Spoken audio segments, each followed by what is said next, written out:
Boom! You can see the look on her face. Oh no, it's another 80s comics review and you're in it. It's Alpha Flight issue number 3 from October of 1983. Is this not one of the coolest comic book covers that you've ever seen? Just look at that. That's just insanely cool.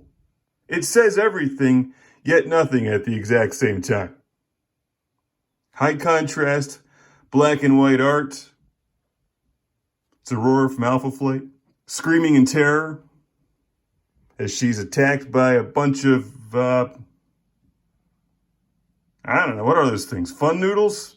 You don't know until you read the book, and you want to read the book because this cover draws you in. It's so cool. And this is one of my favorite issues of Alpha Flight. In fact, this is one of my favorite superhero comic book issues of all time. I'm not usually a huge superhero fan, to be honest. I tend to find a lot of the stories somewhat redundant, but issues 3 and 4 of Alpha Flight are really good. Yesterday Man!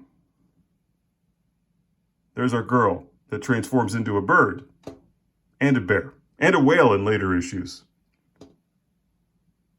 She sees Alpha Flight's fancy jet crashed in the snow, and then, using the power of iPad, we'll flip that.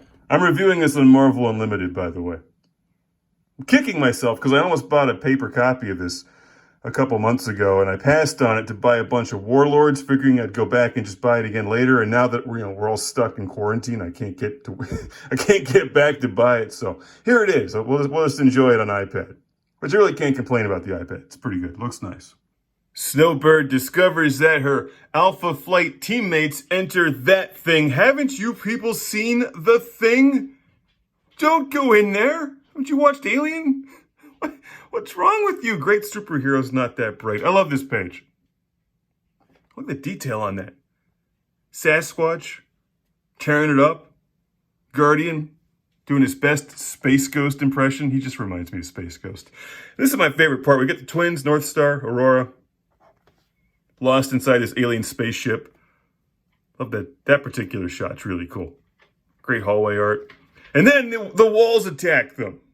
And that's where we get the cover from.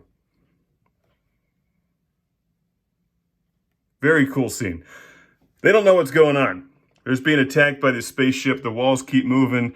And it's really interesting. It's very fascinating, very well drawn, and well written as they discover the madness going on here. And there's Marrina, who's apparently discovering all the pain in the universe all at the same time. So suffice to say, she's having a bad day. Here's the guy with all the cables connected to him. We learn his backstory. Perhaps he's a human who discovered the spaceship. Wait a second, this is like The Thing. Very much like The Thing, which is not a bad thing. If it's like The Thing. If it's like The Thing, it's a good thing. I like that shot there.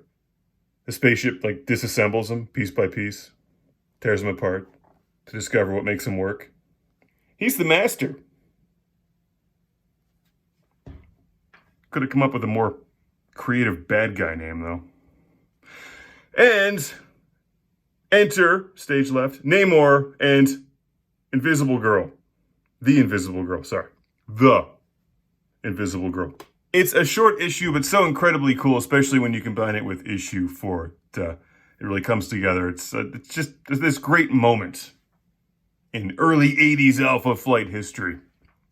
And then you get a short story at the end of the issue, continuing the origins of Alpha Flight. And I like that shot at the bottom. That's like half Space Ghost, half RoboCop. So badass and a smartass at the same time. And then you can move on to issue 4, which also has a really cool cover. But issue 3 is my jam. Alpha Flight issue number 3 is highly recommended by 80s Comics. This is easy to find and collect today. Doesn't cost very much. And it's just one of my favorite covers. And a great story as well. From 1983, it's Alpha Flight issue number 3. This is the worst jungle gym ever! There's so many different ways you could caption this.